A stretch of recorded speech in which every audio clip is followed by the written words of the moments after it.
أن محمدا رسول الله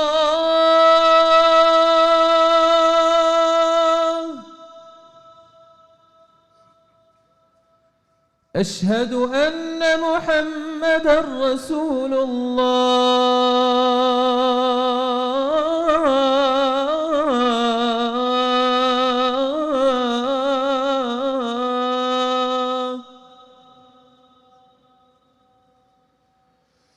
حي على الصلاة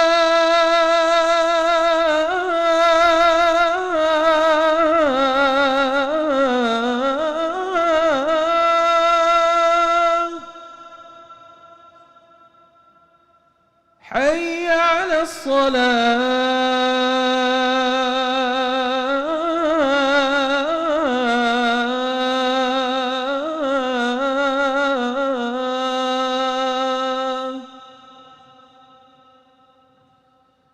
حي على الفلاح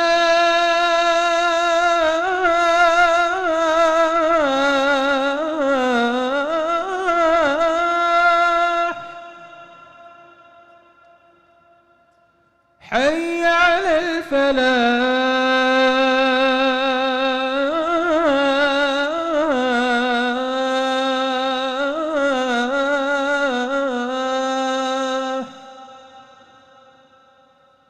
الله أكبر الله أكبر لا إله إلا الله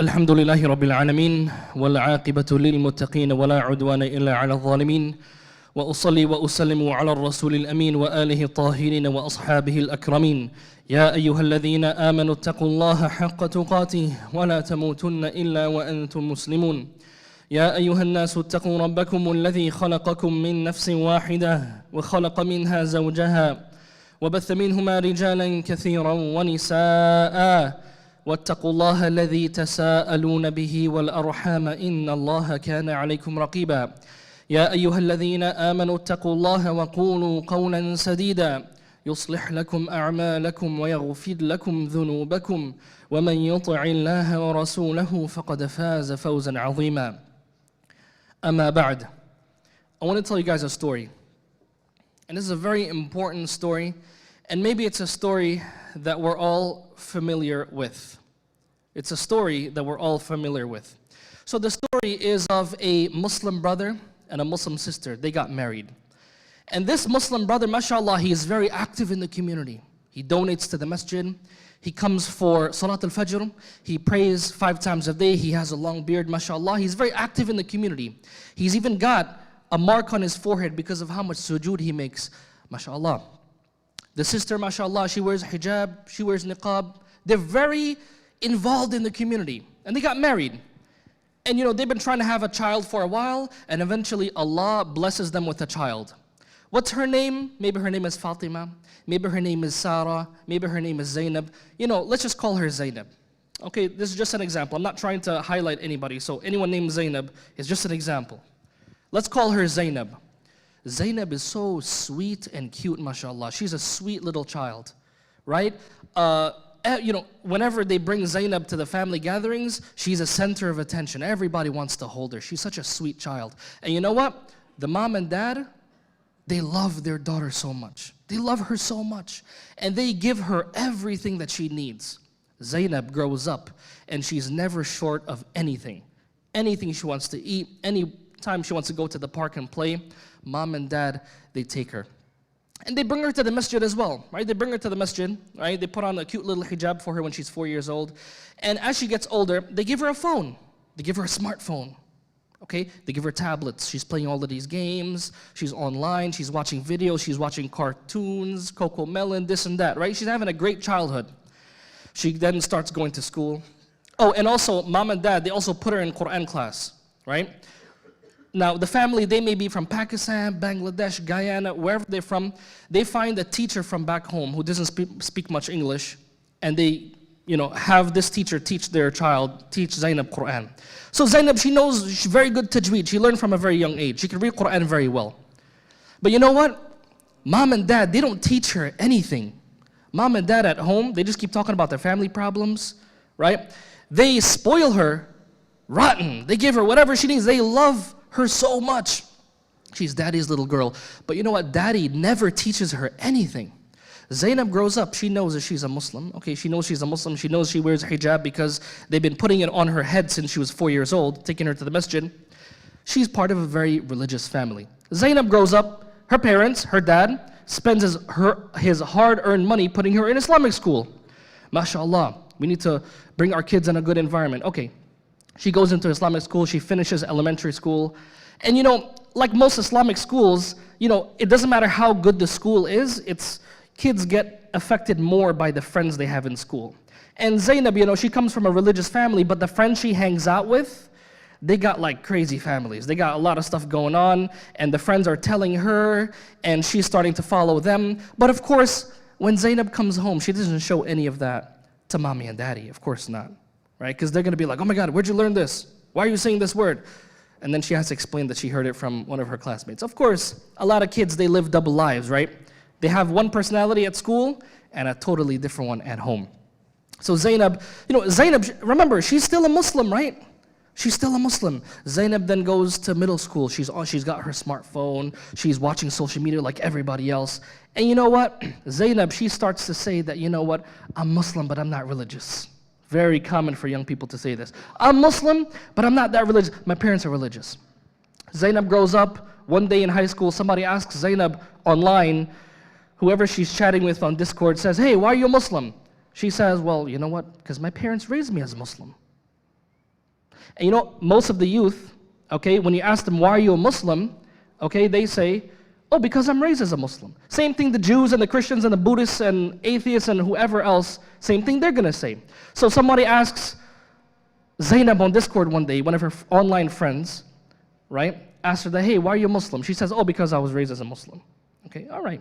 Zaynab then grows up, and keep in mind, Zaynab's parents, they shelter her a lot. She's very sheltered. Her dad takes her to the doctor's office and brings her back home. They don't really let her hang out with like other people unless they go to the house themselves. And they're very strict, right? But remember, mom and dad don't teach her anything. Zaynab knows she's a Muslim, but it's because mom and dad raised me like this. She wears a hijab. She's in high school. Why? Because this is what we've always been doing. I can't leave the house without a hijab. What is my dad going to say? That's why she wears it. She keeps herself in line, in check, as she's being raised. She's very sheltered. Okay, Zaynab graduates high school. Okay, and let's just keep it real here. Keeping it halal and staying away from zina is hard, especially when you're young. Especially since Zaynab has been watching all of the Bollywood movies with her mom, she has the ideal idea of what romance should look like. Zaynab has a cousin who's getting set up with her cousin from back home. She's like, I don't want that to happen to me. I'm American. I've been born here. I don't want somebody that could barely speak English, who doesn't come from the same culture. But Zaynab, she has this idea of romance and what it should look like. She's watching so many movies with her mom. She's seen all the Shah Rukh Khan and Bollywood movies. And you know what? Zaynab, she wants a guy, because this is natural. Everyone, we want a romantic relationship. Every human being. There's nothing to be embarrassed about. Zaynab, of course, doesn't talk to her parents about this because, why would you? No, don't talk about this. You're not ready for marriage yet. Mom and dad says, look, when you finish college, then you're going to get married. Okay, remember, Zaynab has been sheltered her whole life, right? What does mom and dad do? They make her apply for college. You can't get married until after college. So she's been sheltered her whole life in Islamic school, and then she gets thrown into college life.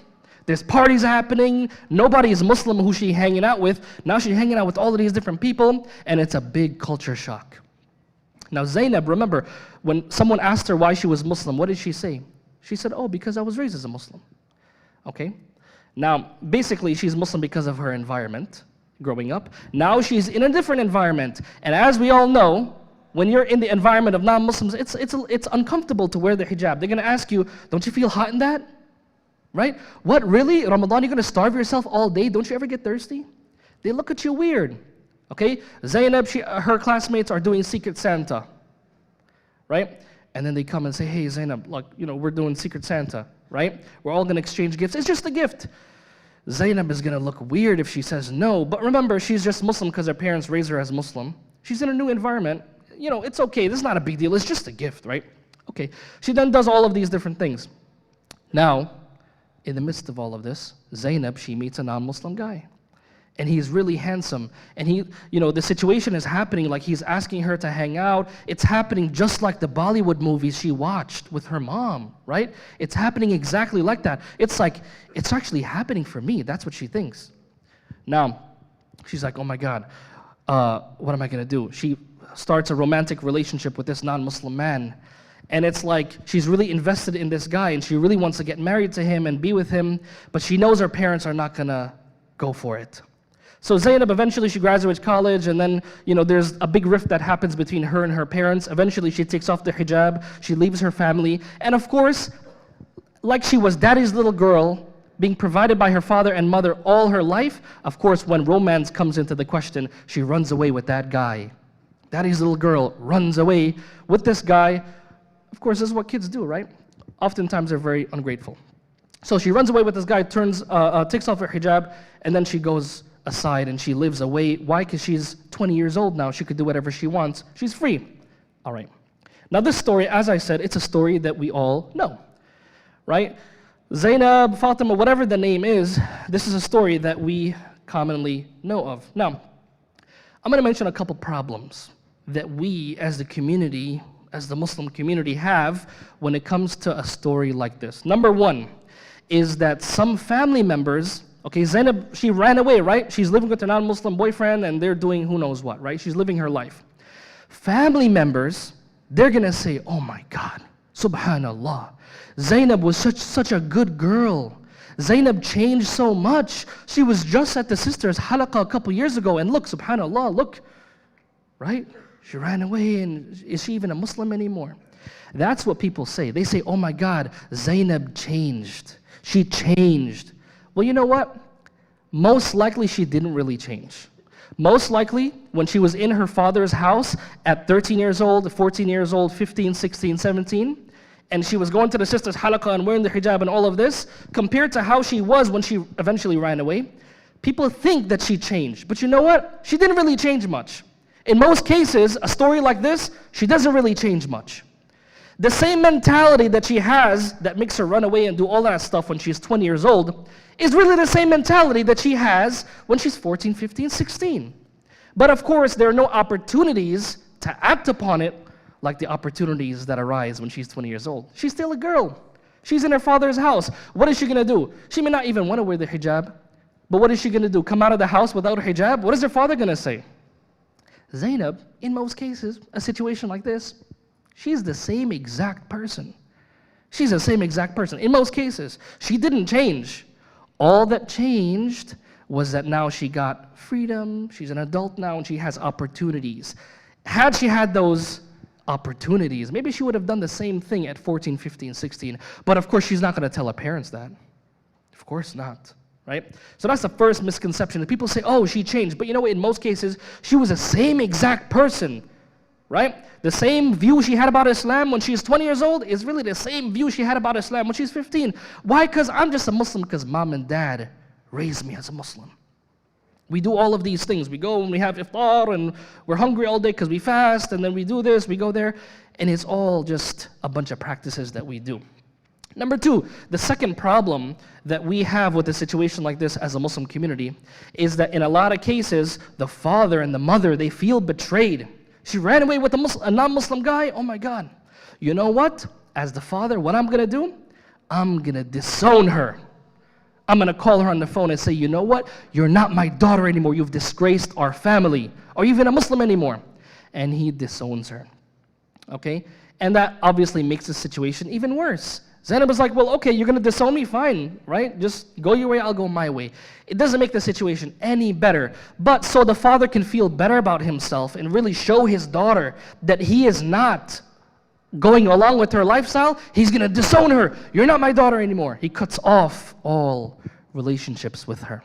all connections with her. And of course, as we know, cutting people off like this is not permissible. But somehow the father, mashallah, he is so religious and he's practicing Islam so much, he's praying Fajr every day in the masjid, he can't stand the idea of his daughter destroying herself like this. So in order to make himself feel better, he finds a way to cut her off. That obviously makes things much worse. But a lot of people do this. Number 3, the third problem that we have as the community, and maybe the father in this situation, is the father, he then opens up the Quran, right?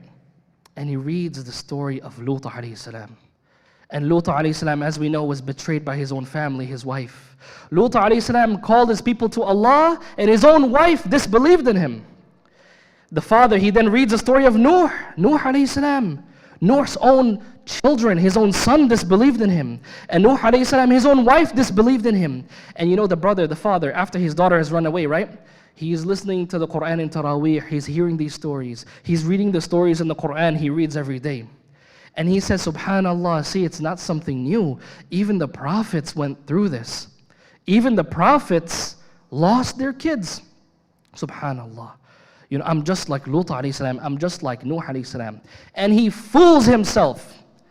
He thinks that he is like the prophets. Oh, subhanallah, these prophets, even their families didn't disbelieve. Only Allah is the one who guides, brother. That's what he says, right? Okay, you're like Lut alayhi salam? You're like Nuh alayhi salam? You're like these prophets? Okay, did Nuh alayhi salam let his daughter get raised by TikTok? Did Lut alayhi salam let his daughter just be neglected, not teaching her anything? Is that what Lut alayhi salam did? Did they abandon their kids and let their kids chat with predators and pedophiles on Telegram and Discord? Is that what they did? Did these prophets only focus on reciting revelation, reciting the Quran, reciting stuff without any understanding? Is that what the prophets did? But fathers, we like to, parents, when we see our kids become misled when they're adults, we try to say, yeah, you know what? Lut alayhi salam and Nuh alayhi salam. Only Allah is to guide, brother. It's a nice, sweet story we tell ourselves as parents because we don't want to own up to the responsibility that we did not fulfill. Because our egos are too big. We're prominent members in the community. MashaAllah, we give big donation to the masjid, and we do all of this, and we come to the masjid. We're a very well-known community. No, it's a nice story you tell yourself because you don't want to own up to the responsibility that you failed as a parent. Oh, I'm like Nuh, I'm like Lut alayhi salam. You know what? There are many Zaynabs in the community. There are many Fatima, Zaynabs. And you know what? I don't want to just focus, it's not just with girls, okay? It's not just with girls. It's just a story I'm making. But the same story can be said about boys as well. Don't act like we just raise our daughters like this. No, we raise our boys like this. But with the boys, of course, it happens in a different way. You know what a lot of Muslim parents do? They'll put their girls in Islamic school, and they'll put their boys in public school. Why? Because, when she takes off that hijab, it's very visible. The family can see, oh my God, what happened to your daughter? But when the son is smoking bud and weed and hookah with his friends and doing all of this crazy stuff, when he's at the family gathering, nobody really sees that stuff. So a lot of times we're more strict with the daughters, and the boys do the same stuff, and we let it slide. So let's not act like this is just something that happens with girls. Number 4 is a lot of parents, how do they, as their kids grow up and become teenagers, and the kids, they start to have a mind of their own, they stop praying salah, and they start hanging out with bad friends and doing all of the crazy stuff, right? What is the average response of a lot of Muslim parents? The average response is to use fear, to get their kids to do things. So when the son is not praying salah and he just wants to play on his PS5, mom says, if you don't pray salah, you're going to go to Jahannam. If you don't pray salah, shaitan is going to get you. If you don't pray salah, you're going to be a kafir. Which, there might be an element of truth to all of these things, but that's what we focus on, right? We say, if you don't do this, you're going to shame our family. If you do this, you're going to go to Jahannam. We use fear a lot of times. Now, why do parents usually use fear? It's because it's probably the easiest way to scare your kids into doing the right thing or to leaving off the wrong thing. And you know what? Maybe a lot of us, this is how we were raised back home. Our parents used fear too. Now look, if you were raised in a country, let's say the countries we come from, right? Let's say Pakistan, Bangladesh, even some of the Muslim Arab countries, right? When you live in an Islamic environment in these countries, do you need to know Islam and believe Islam and to be convinced to practice Islamic values? Do you need to really have that internal strength? No. If you grew up in a Muslim village back home, you grew up in the Muslim village, everybody is Muslim, everybody acts Muslim, everybody does things that are, culturally Islamic. You may not know anything when you grew up in this environment. You may barely know how to read Fatiha, you may have no Islamic knowledge. But you know what? The environment back home facilitates Islamic ethics. You're going to avoid zina and having a boyfriend and girlfriend, not really because you're trying to stay away from haram, but I mean, come on. The neighbors are going to see, right? It's just something like the environment facilitates those values. Okay, now, when you come here to this country,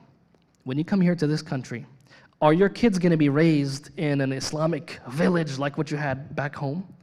Are they going to have an Islamic environment that reinforces Islamic values so that even if they don't have any knowledge, they'll fall in line? Is that what you're going to have here? Absolutely not. What you're going to have is an environment that may even make fun of them. It's going to pressure them if they practice the Islamic values. But you know what? A lot of us, we want to raise our kids here as if we're back home. A lot of us mentally, as parents, we're still back home. And we don't realize that if you apply the same parenting techniques to your kids here, it's only going to push them away even further. And you know what? We see a million examples of this. To the extent that a lot of kids, even now, they go through things, but they can't even bring it up to their parents because it's so shameful to bring this up to my dad. What is he going to think of me if I tell him I'm struggling with these feelings or with this or with that? A lot of our kids, because we have not adapted to this environment, our minds are still back home in our countries. We can't even deal with our kids. They can't even open up to us. This is a big problem in our community.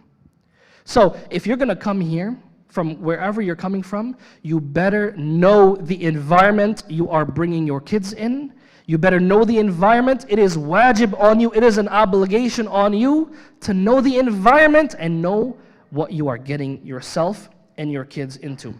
Number 5, the 5th problem that the Muslim communities have is that they leave their kids, right? They don't teach their kids anything. Their kids are ignorant. The kid might know how to recite Quran with tajweed, okay? But he believes in Allah, but it's not a very strong belief. And when he becomes a teenager, this is very common. Guess what the parents do? He's 15, 16 years old, right? Mom and dad, they say, you know what? Let me bring him to the masjid. Let me bring him to the masjid. And let's have the imam talk to him. As if the imam can work miracles. They bring their 16-year-old son. He's already smoking weed. He's got a totally different life. Mom and dad are backwards. But you know what? Let me bring Zayd or Muhammad or whatever his name is, and let's have the imam talk to him. You come to the masjid, you say, Sheikh, my son is not praying salah. Can you talk to him? As if the imam is going to work a miracle. What happened to the last 10 years? Right? What happened to that? Oh, but now he's going down south. Now we need to get the imam involved. We got to talk to him and this and that. I'm not saying this is ineffective, but I mean, really, come on. Are we going to wait until it's too late to then try to address these issues? To try to get our kids back on track as if a conversation with the imam is going to automatically change them. And it might, Allah knows best, but the problem I'm highlighting is why wait until she's 16, until he's 17, then you want to bring him to the masjid now. Then you want to bring him to the masjid. Then, because he's falling out of line, then you want him to get religious. But when he wasn't showing any signs of the problems that happened later on, when he wasn't showing any of those signs, you just left him alone. You didn't teach him about Islam. You were busy working. You were busy. You came home, you were tired. You didn't have time for that. Number 6 is that some parents, they say, oh, but I provide for my kids. I buy things for them. I buy them clothes and food and all of the things that they need. Do you think that's enough as a parent? You think that's enough? Okay?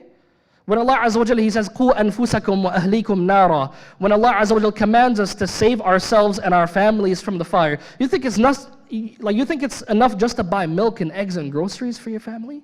To do that? You think you're fulfilling your obligation? But a lot of times we fool ourselves with these things. Another thing that people say is, oh, but we give so much donation, we're involved in the community. That's all great. But that does not make you immune from neglecting your kids. We ask Allah subhanahu wa ta'ala to protect us from abandoning our kids. Allahumma ameen. We ask Allah Azza wa Jalla to make us among those who fulfill their responsibilities towards their children and their families and their communities. Allahumma ameen. أقول ما تسمعون واستغفر الله لي ولكم فاستغفروه إنه هو الغفور الرحيم.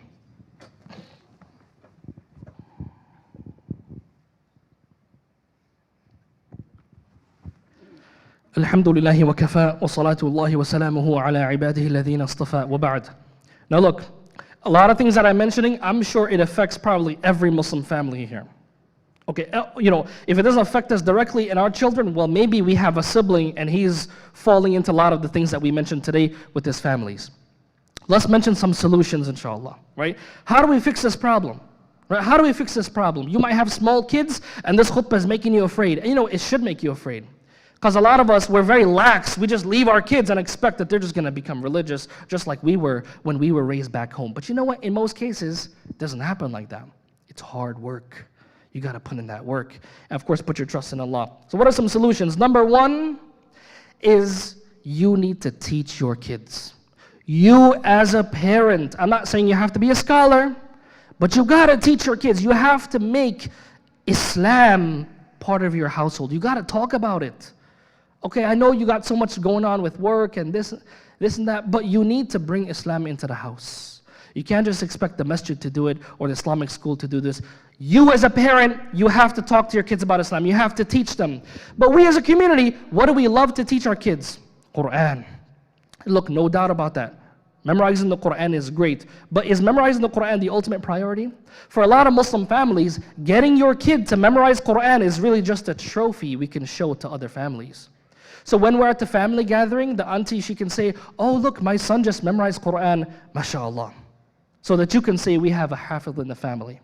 A lot of Muslim families, that's really what it is so that we can show our grandfather, wow, we're such a great family, because we have a hafiz in the family. You should be sincere. Why do you want your kids to memorize Quran? You should have a sincere intention for Allah's sake. But it's not just memorizing Quran and reciting like parrots. A lot of us, we're raising donkeys. We're raising donkeys. What do I mean by donkeys? Allah Azza wa Jalla, He calls the people of the book. مثل الذين حملوا التوراة ثم لم يحملوها كمثل الحمار يحمل أسفارا. Allah talks about the people of the book who came before us. And Allah Azza wa Jalla gave them the responsibility of upholding the Torah. But a lot of them, they would recite the Torah, they would recite the scripture, but they would not act upon it. They would not understand it. Allah says that these people are like donkeys carrying books on their backs. A lot of us, we're raising people like this. We're raising our kids like this. We have such an obsession with memorization and reciting, but we don't focus a lot on understanding, which is more important. So I'm not saying don't push your kids to memorize Quran. Of course, do it. I'm just trying to highlight where the priority is. A lot of our kids, they may recite Quran with perfect tajweed, but they do not know who Muhammad sallallahu alaihi wasallam is. They don't know who he is. And if your child has memorized the whole Quran with perfect tajweed, your kids can memorize Quran probably better than most people sitting here, but they don't know who Muhammad sallallahu alaihi wasallam is. They don't know why they're a Muslim, other than the fact that they can say that mom and dad raised me like this. That's a failure. So number one is you got to teach your kids Islam. Number two is that you have to learn yourself. فَاقِدُ الشَّيْءِ لَا يُعْطِيهِ. Somebody doesn't have something, he can't give it. A lot of times we want to outsource it to the masjid or to the school. And you know what? When we push our kids to memorize Quran and to learn Islam, but we're not doing it, guess what kind of message that sends to your kids? What that really tells your kids is that it is important enough for you to do it, but not important enough for me as a parent to do it.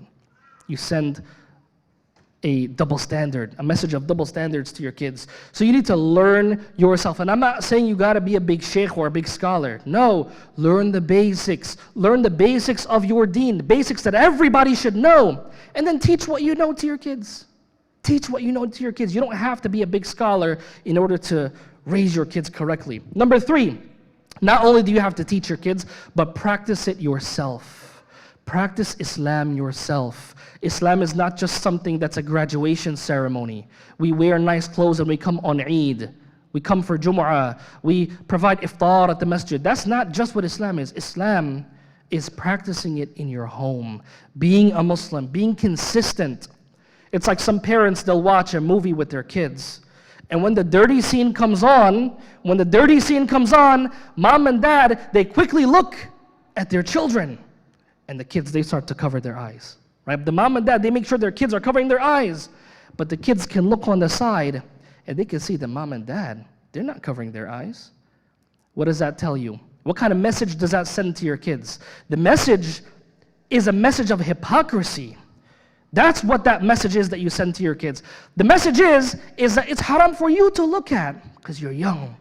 But this is adult stuff. It's okay when we do it. So we need to stop the double standards with our kids. We need to practice Islam ourselves. Number 4 is to actually spend time with your kids. I know you're busy with work. I know you're busy with drama of the family and community problems, but spend time with your children. A lot of us, our kids grow up and they become adults and they never have any relationship with their kids. No connection. And you know what's really sad?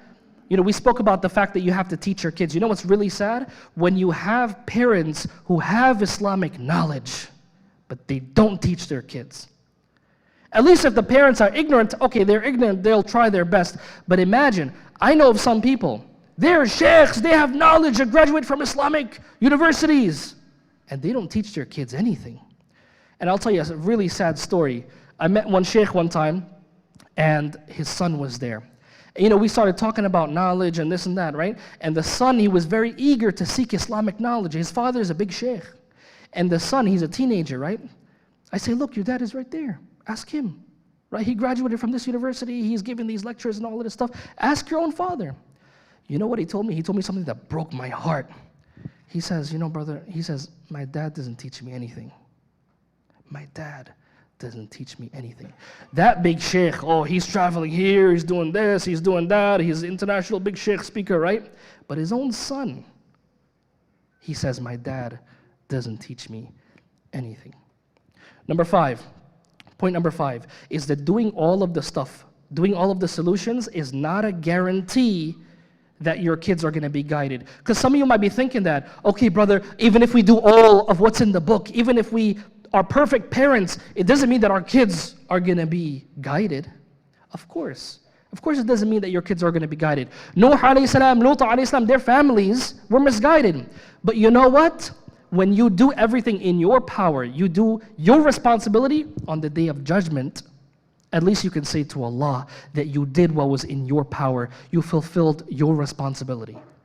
That's what it's about. It's not about putting iman in the hearts of your children. Only Allah can do that. But you have a responsibility to raise your kids. Allah Azza wa Jalla, He says, save yourselves and your families from the fire. They may go into the fire. They may not listen to you down the line. But as long as you've done your responsibility, then you've freed yourself in front of Allah Azza wa Jalla.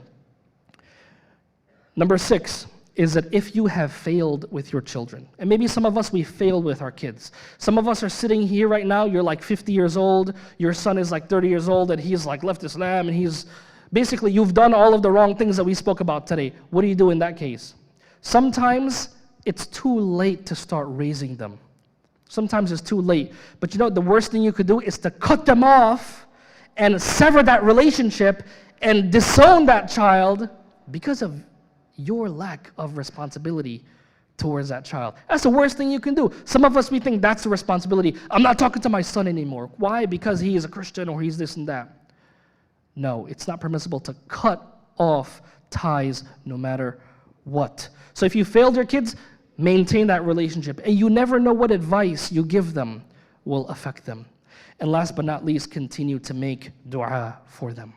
Continue to make dua for your families. Even if it's too late in your eyes, keep making dua for your families. Don't give up hope on anybody.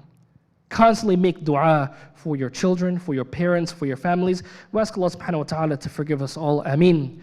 We ask Allah Azza wa Jal to grant us all success. Allahumma ameen. We ask Allah subhanahu wa ta'ala to allow all of us to fulfill our responsibilities as parents. Allahumma ameen. And also, as we're talking about dua, one of our community members, Brother Junaid Pasha, his father passed away in Bangladesh last night. We ask Allah Azza wa Jal to have mercy upon his father, ameen, and to make his grave a garden from paradise, ameen, and to make it easy on the family, Allahumma ameen. ربنا آتنا في الدنيا حسنة وفي الآخرة حسنة وقنا عذاب النار. And also continue to make dua for all of the Muslims around the world. We ask Allah subhanahu wa ta'ala to ease their suffering, ameen, and to grant them success, Allahumma ameen. ربنا هب لنا من أزواجنا وذرياتنا قرة أعين واجعلنا للمتقين إماما. ربنا لا تزغ قلوبنا بعد إذ هديتنا وهب لنا من لدنك رحمة إنك أنت الوهاب. وقوموا إلى صلاتكم. الله أكبر الله أكبر أشهد أن لا إله إلا الله أشهد أن محمدا رسول الله حي على الصلاة حي على الفلاح قد قامت الصلاة قد قامت الصلاة الله أكبر الله أكبر لا إله إلا الله. Straighten the rows, close the gaps.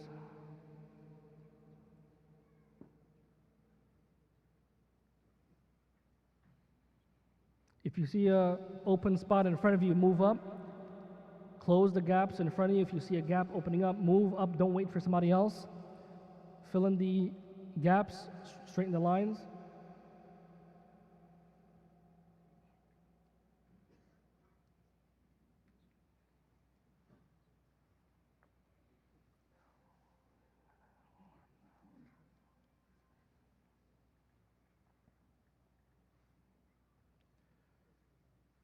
Brother, there's a space in the back.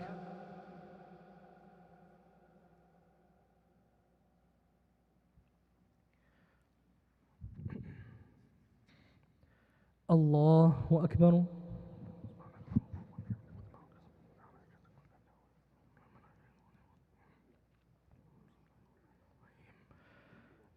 الحمد لله رب العالمين الرحمن الرحيم مالك يوم الدين إياك نعبد وإياك نستعين اهدنا الصراط المستقيم صراط الذين أنعمت عليهم غير المغضوب عليهم ولا الضالين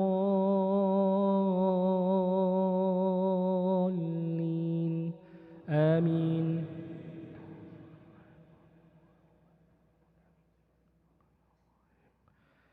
يا أيها الذين آمنوا قوا أنفسكم وأهليكم نارا وقودها الناس والحجارة عليها ملائكة غلاظ شداد لا يعصون الله ما أمرهم ويفعلون ما يؤمرون. يا أيها الذين كفروا لا تعتذروا اليوم إنما تجزون ما كنتم تعملون. يا أيها الذين آمنوا توبوا إلى الله توبة نصوحا عسى ربكم أن يكفر عنكم سيئاتكم ويدخلكم جنات تجري من تحتها الأنهار يوم لا يخزي الله النبي والذين آمنوا معه نورهم يسعى بين أيديهم وبأيمانهم يقولون ربنا أتمم لنا نورنا واغفر إنك على كل شيء قدير. الله أكبر.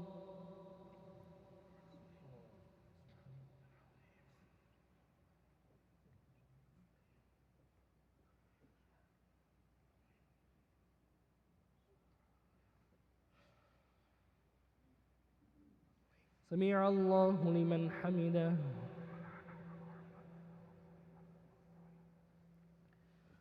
الله أكبر.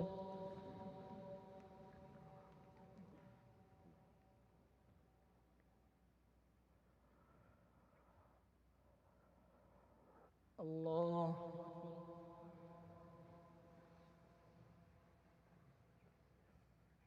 الله أكبر.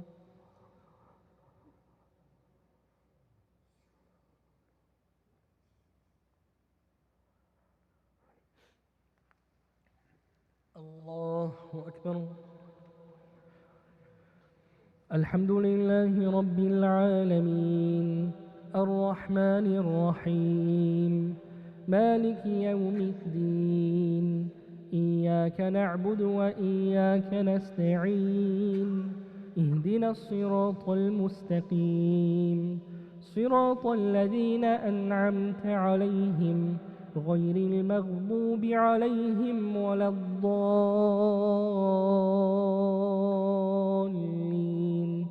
آمين.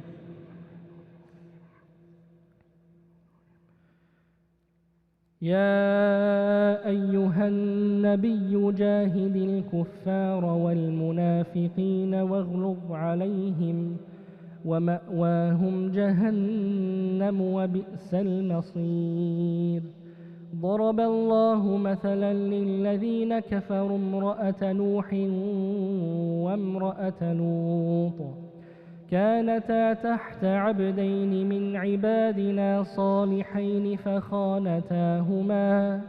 فخانتاهما فلم يغنيا عنهما من الله شيئا وقيل ادخلا النار مع الداخلين. وضرب الله مثلا للذين آمنوا امرأة فرعون إذ قالت رب ابن لي عندك بيتا في الجنة ونجني من فرعون وعمله ونجني من القوم الظالمين. ومريم ابنة عمران التي أحصنت فرجها فنفخنا فيه من روحنا وصدقت بكلمات ربها وكتبه وكانت من القانتين. الله أكبر.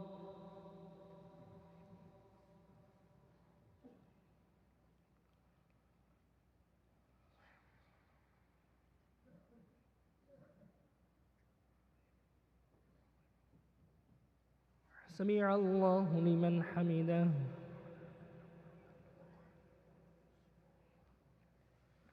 الله أكبر.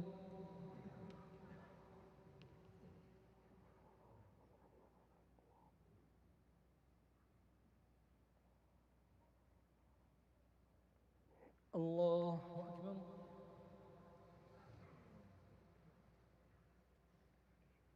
الله أكبر.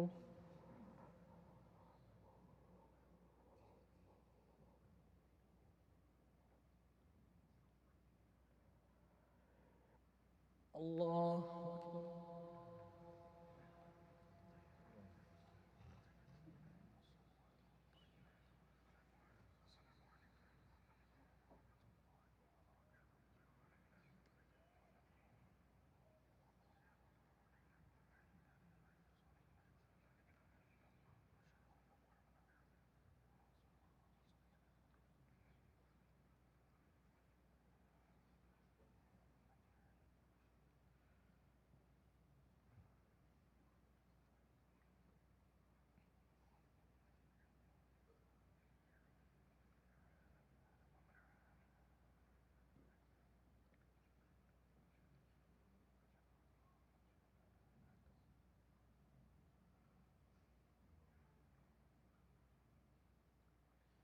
السلام عليكم ورحمة الله.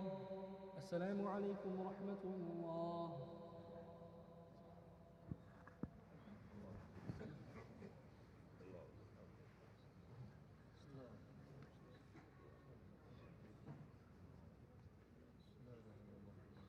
Gracias.